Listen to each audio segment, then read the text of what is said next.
Ya está con nosotros el doctor Julio Espinosa, abogado de Nadine Heredia. Doctor, buenas noches, bienvenido. Ana, ¿qué tal? Encantado de estar contigo. ¿Qué sabe a esta hora, siendo las 10:16 de la noche? ¿Qué sabe de su defendida? ¿Ya está rumbo a Brasil? ¿La viene a recoger un avión de la Fuerza Aérea Brasilera o la Fuerza Aérea Peruana la lleva? Cuéntenos al detalle qué está pasando y la condición actual de la señora Heredia. Sí, a ver, hace exactamente media hora que ya Cancillería hizo un comunicado oficial indicando que el Estado peruano ha autorizado el salvoconducto, haciendo ya comunicación de una decisión oficial, luego de que el Estado brasileño haya aceptado, como se conoció aproximadamente a las 7 de la noche, el asilo. El protocolo es en realidad bastante rápido, es una cuestión de un trámite muy directo en el que una unidad, o sea, un avión de la fuerza oficial brasileña tiene que venir con autorización, por eso el salvoconducto, para poder ingresar a territorio peruano ya con la autorización del gobierno de nuestro país, para simplemente hacer el traslado que corresponda, traslado que se ejecuta también de manera inmediata, sin ninguna restricción. ¿Ese avión ya se encuentra en camino, sabe usted? Entendemos que ya se está gestionando desde Brasil y en las próximas horas. Es cuestión de horas que ese traslado se ejecute, o sea, que el avión llegue a Lima y se ejecute ya el traslado hacia Brasil. La señora Heredia se encuentra en estos momentos entonces en la Embajada del Brasil. Embajada de Brasil. Luego se irá al grupo aéreo número 8. Así es, la unidad oficial y la sede, digamos, de vuelos oficiales que se realizan para este tipo de diligencias que son de carácter internacional. Entonces, en las próximas horas, la señora Heredia y su hijo Samir Humala se están dirigiendo a Brasil en un avión. Es cuestión de horas, solamente de horas. Es cuestión de horas. Doctor Espinosa, ¿no cree usted que con esta actitud de pedir el asilo precisamente a Brasil? Se entiende que los nexos con el presidente Lula son evidentes. El presidente Lula también ha sido involucrado en el caso Lava Jato. Luego se anularon las sentencias, pero ¿no le estaría dando la razón de algún modo la señora Heredia de que fue el Partido de los Trabajadores, con Lula a la cabeza, quien propició ese acercamiento precisamente con Odebrecht? ¿Esto no está dando la razón a sus acusadores? Lo explico. Lo primero que me parece importante, porque he escuchado a los colegas de la mesa anterior... Al doctor Chejade y al doctor Torres. Es que el adelanto de fallo no es sentencia. Adelanto de fallo no es ningún precedente para la justicia peruana, porque es una sentencia dictada por jueces de primera instancia, y es más, en el capítulo de la campaña de Venezuela de supuestos aportes del gobierno de Hugo Chávez, se ha dictado un fallo por 2 jueces con el voto singular de un magistrado. Por lo tanto, en estricto derecho no marca aún ningún precedente. Queda todavía la sentencia de segunda instancia y luego recién llevar el caso en cualquiera de los 2 sentidos, Fiscalía o nosotros, a la Corte Suprema. Eso es lo primero que hay que tener bien en claro. Es decir, todavía lo dado hoy tiene un largo camino. Es decir, primero el 29 de abril y la después... lectura y notificación del fallo. Y después la defensa apela. Así es. Apelación que será revisada por una sala de segunda instancia, donde también se produce un debate relativamente complejo, y luego de ello recién llevar el caso a la Corte Suprema. Para explicarlo en términos muy simples, podríamos decir que el día de hoy, utilizando términos un poco futbolísticos, se ha jugado los primeros 45 minutos de este partido, que puede tener 45 minutos más y hasta tiempo suplementario. Pero la señora Heredia no ha esperado el segundo tiempo. La señora Heredia en el entretiempo se ha ido a la Embajada de Brasil. ¿A qué hora ingresó a la Embajada, doctor? Aproximadamente a las 12:30, o sea, cuando se produce la lectura. Cuando se produce la lectura, y entonces, ¿no cree usted que de esa manera además está perjudicando a su esposo? Porque hay una clara evasión de la justicia de parte de la señora Heredia y el esposo se queda para asumir él toda la condena. Es importantísimo explicarlo, ¿no? Es fundamental explicarlo. Es una decisión, primero, personal, familiar, absolutamente legítima, después de un proceso que ha durado cerca de 10 años, donde a diferencia de muchos ciudadanos, incluyendo políticos de nuestro país de los últimos años, son ellos los que siempre afrontaron este proceso sin ningún rechazo a las decisiones de los jueces. Una prisión injusta que fue revocada por el Tribunal Constitucional después de 10 años, una incautación de su casa con desalojo de sus menores hijos entonces, sin precedentes en nuestro país, que después fue también anulada por una decisión de una instancia superior, entre otras decisiones que han graficado que la familia Humala estuvo sometida siempre hasta el día de hoy a los mandatos. Hasta el día de hoy, usted lo ha dicho, porque el día de hoy la señora Heredia ha preferido el derecho, porque es un derecho, el derecho al asilo. Pero la señora Heredia no es una perseguida política. Vamos a ver, un derecho que se adopta, una decisión, digo, personal y familiar, absolutamente legítima, después de haber conocido lo que hoy día, estimada Diana, es unanimidad en la opinión jurídica nacional. Todos, detractores o no... Usted debe haber escuchado a los penalistas que han pasado hoy día por Canal N. Yo diría, el criterio unánime en el derecho nacional, citando inclusive opiniones de derecho comparado, dice que en un adelanto de fallo es inconstitucional, es una aberración que se ordene el encarcelamiento de alguien que no conoce el texto de su sentencia. El Tribunal Constitucional ya definió que solamente y excepcionalmente, si es que te notifican el texto donde tú conoces todos los fundamentos de una sentencia, podría ejecutarse inmediatamente. ¿Y por qué digo podría? Porque no es una cuestión automática. Está basado en una discreción que tiene reglas. El juez actúa discrecionalmente, pero no de manera al libre albedrío de su imaginación. Ahora, la señora Heredia, como digo, no ha esperado el 29 de abril, sino que ha preferido irse a la Embajada del Brasil, cuyo presidente de ese país es Lula da Silva, que ha sido aliado y hasta socio del gobierno de Ollanta Humala. Pero nuestros invitados anteriores, el señor Omar Chajade y el señor Torres Caro, hay penalistas que dicen que no se ha podido probar la ilicitud de los fondos. Sin embargo, se habla del pago del crédito de la casa en Surco que tienen, se habla de los contratos ficticios que se firmó la señora Nadine Heredia para sustentar unos supuestos ingresos, contratos ficticios de trabajo. Entonces, ahí, ¿no cree usted que también hay muchas cosas que la señora Nadine Heredia debe afrontar? Bueno, las ha afrontado, por supuesto que desde el inicio. Y lo más sorprendente de lo que hoy día se ha conocido, solamente como adelanto, porque no hemos leído análisis razonado, porque no existe sentencia, pese a ello hay una ejecución inmediata arbitraria.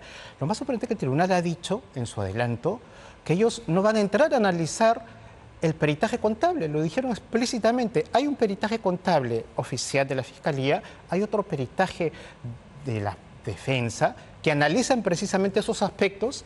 Ellos dijeron, no vamos a emitir un juicio de valor acerca de los peritajes, pero increíblemente sí establecen una conclusión acerca de que habría existido diferentes montos o ingresos sin sustento. Entonces, es algo absolutamente incoherente rechazar peritajes y establecer esa conclusión de un rompecabezas que para esta explicación que estoy dando es incompleto. ¿Cómo puede establecerse disposición sin sustento de recursos como para ingresos de contratos o adquisición de la casa si es que no se ha establecido lo central?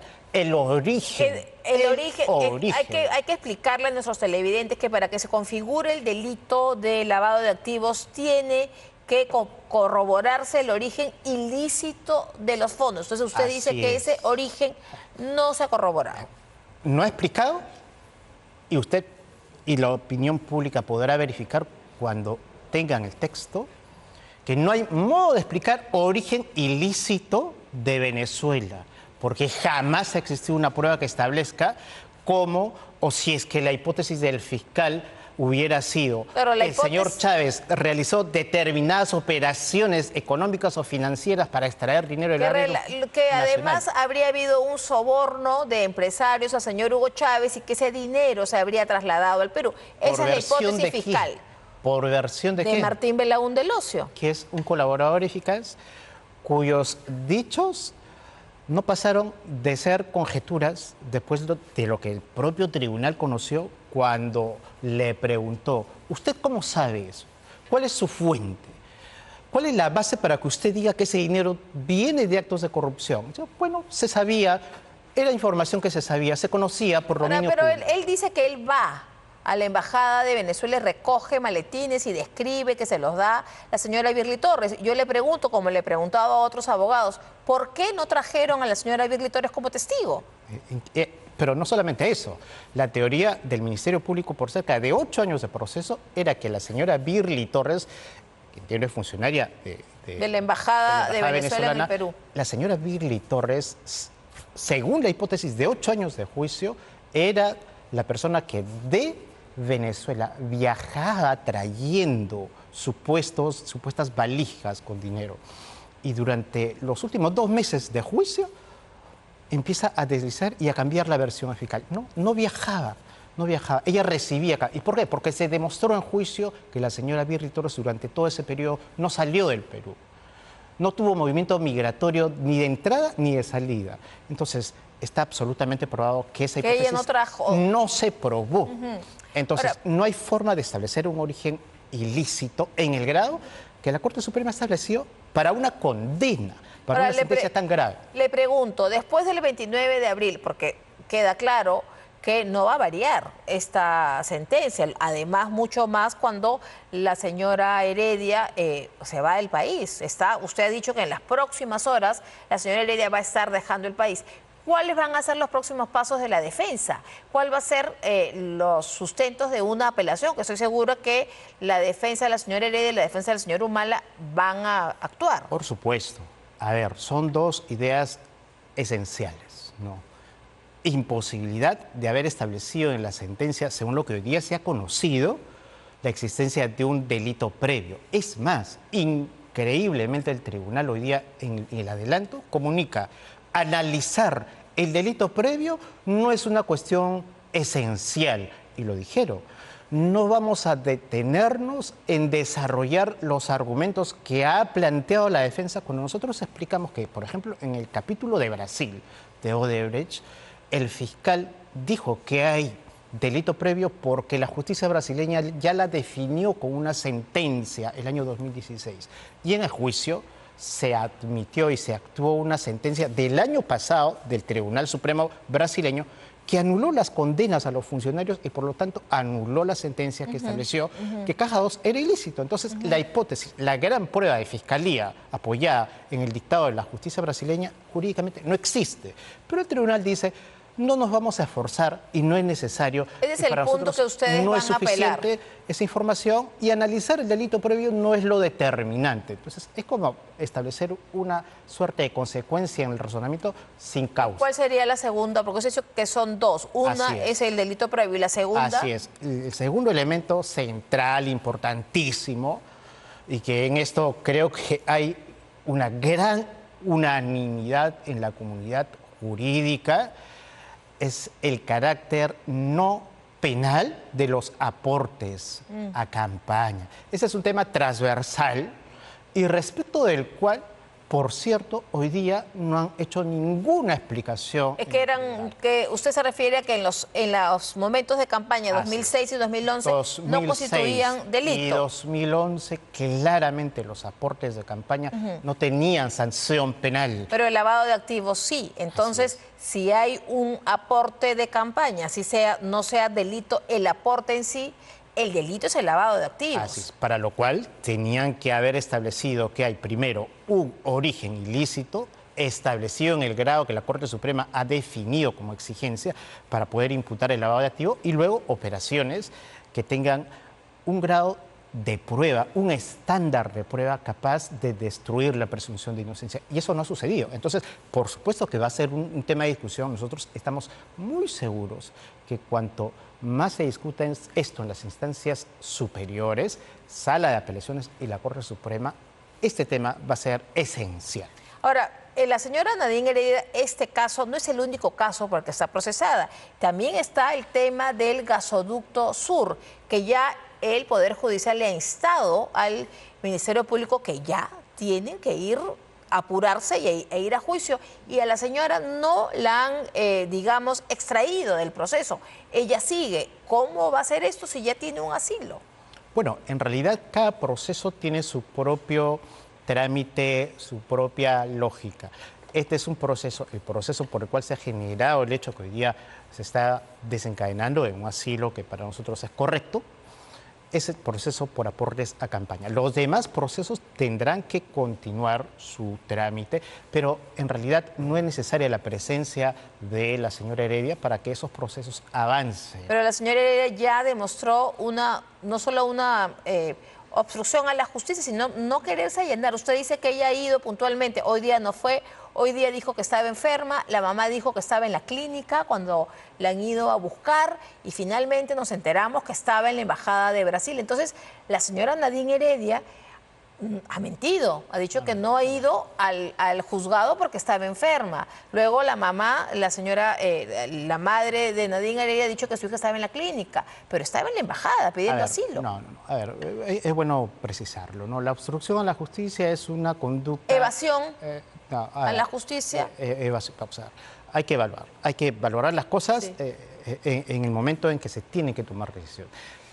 Hasta el día de hoy, el comportamiento de la señora ha sido absolutamente intachable. ¿Qué cosa explica que ella tomado una decisión de esa naturaleza, por supuesto compleja, difícil familiarmente hablando?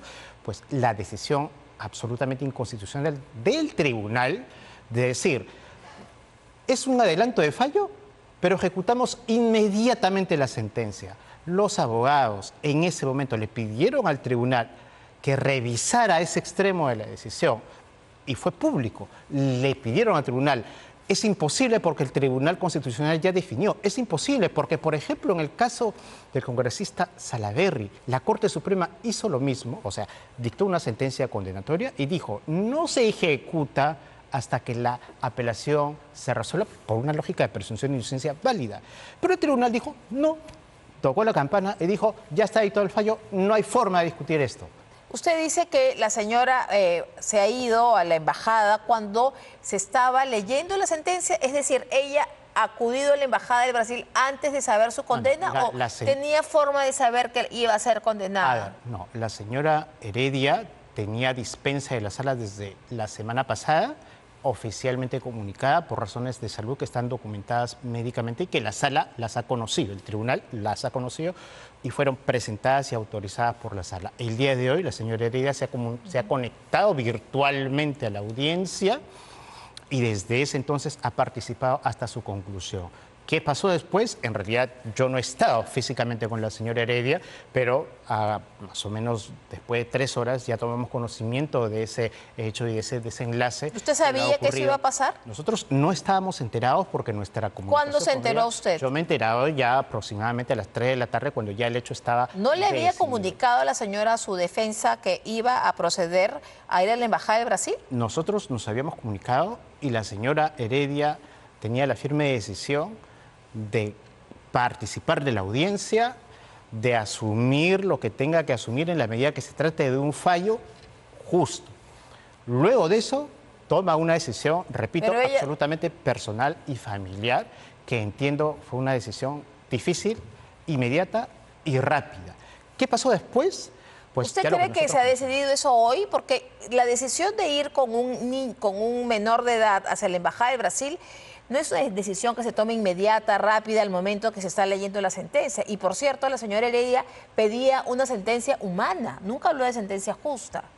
Bueno, a ver, hay que ponerse en el momento y además en la condición humana de una persona que ha sufrido carcelería injusta, entre varios otros atropellos durante todo este proceso, para adoptar una decisión como la que se ha adoptado. Finalmente, nosotros estamos convencidos que esta decisión va a ser revisada, va a ser reexaminada, va a ser revocada por el tribunal por las razones que profundizaremos cuando presentemos nuestro recurso de apelación. Y entonces ya en nuestro país, en la Corte Suprema y en otras instancias, se ha establecido una línea muy importante según la cual si es que una decisión es claramente arbitraria, existe el derecho de utilizar los mecanismos legales para reclamar y poder cuestionar esa decisión. Finalmente, doctor, al expresidente Ollanta, cuando dan la condena, la sentencia, se para y se dice que hay una prisión inmediata. a él se le ve hablando por teléfono. ¿Está hablando con la señora Humala, con la señora Heredia, con la señora Nadine? ¿Están coordinando? No lo podría yo saber. Yo no estaba en ese momento junto al expresidente. No tengo cómo comunicarme con él tampoco. Él estaba acompañado del doctor Pedraza. Pero probablemente se haya comunicado, que me parece lo elemental, con su esposa, que en ese momento seguramente estaba, además, conectada. Está probado que estaba conectada a la audiencia. ¿Qué pasó Hasta después? que se desconectó. Así es. Y se fue a Miraflores. ¿Qué pasará? ¿Qué habrá pasado después? Bueno, ya el trámite que hemos observado que se ha seguido respecto del expresidente y que ahorita ya se está ejecutando, versus la decisión de un tribunal que finalmente esperamos nosotros sea revertido. Entonces, usted tiene la esperanza que el 29 de abril el fallo sea revertido y nos confirma que usted se ha enterado de que la señora estaba en la Embajada de Brasil al momento que se hace público a través de los medios. Porque fue una decisión absolutamente familiar y personal, porque en realidad nadie avisoraba, digamos, basados en algo muy elemental que lamentablemente ha trastocado este caso, la seguridad jurídica.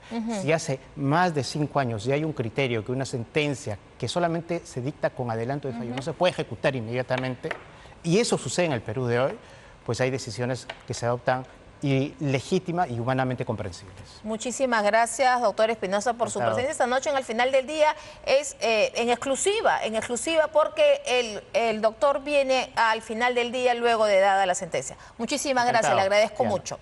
Y nosotros seguimos con el...